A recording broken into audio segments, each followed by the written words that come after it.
चव पण छान, स्वादिष्ट, खूप सुंदर, खायला चवीला छान, चांगलं चवीला पण छान आहे, मस्त. बटाटा भजी खूप छान बनवता, मला बनवून देता का?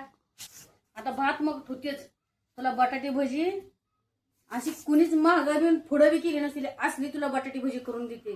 तो बी काय ध्यानात राखतील मी केली ती भजी. बटाट्याच्या वरच पाक साली काढून घेतले त्या बटाट्याच्या चकल्या करून घेते. सगळे बटाटे चिरून अशी पाण्यात ठेवायचे. उकरला एक बटाटा आहे किसलीने किसून घेतला, त्यात टाकते थोडा कांदा बारीक चिरलेला, त्यात टाकते आलं लसणाची पेस्ट, त्यात टाकते थोडी धनिया पावडर टाकते, हळद टाकते, चाट मसाला टाकते, थोडासा गरम मसाला टाकते, फक्त मीठ टाकते, त्यात थोडी हिरवी मिरची बारीक कापलेली टाकते, थोडीशी कोथिंबीर टाकून घे, सगळं मिळून काढून गोवा टाकते, थोडा सोडा टाकते, चवीपुरतं मीठ टाकते, पाणी ओतून काढून चकतीवर लावून घेते आणि त्याच्यावर हे बरोबर दुसरी चकती ठेवायची. एवढं जाड भरायचं असं बेसनात असं बुडवायचं. दोन दोनच तळते, लई सोडायची नाही.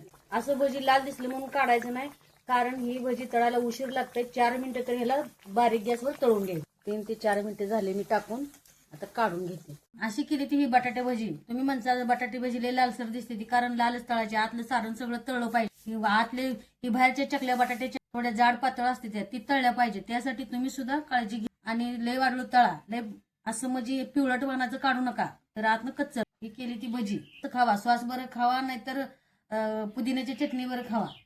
मीठ ठुले ह्याच्यावर एक एक मिरची. बटाटे इतकी खमंग आणि छान कुरकुरीत झाली ती, त्याचा वास सगळा दरवळला. चौकड आमच्या घरी त्या काकी आणि मावशी आमच्या घरी भजी खायला आले ते आज. वा, काय छान वास यायला लागलाय, मस्त. खाल्ल्याशिवाय कळत नाही, पण खाऊन या. नक्की खाऊन सांगा तुम्ही सगळ्यांना. ओके. चव पण छान, स्वादिष्ट, खूप सुंदर, खायला चवीला छान, चांगलं चवीला पण छान आहे, मस्त. खायला मस्त आहे, चवीला मस्त आहे, छान झालंय. एकच नंबर. हे बघा, एकदम नवीन प्रकारची अशी बटाटा भजी आपण आज खाणार आहे. हे बघा, अशी बटाटा भजी ना कधीच खाली नव्हती.